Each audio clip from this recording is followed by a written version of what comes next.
大家好，董哥教给大家怎么能把硬盘提高，我们的固态硬盘提高速度20%以上。我们点我的电脑管理，然后有个设备管理，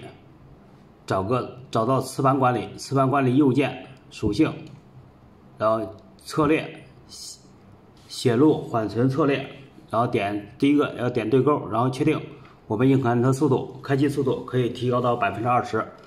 希望大家看看固态硬盘是不是开启了这个功能，然后喜欢董哥视频点关注、转发、评论、私信，谢谢，再见。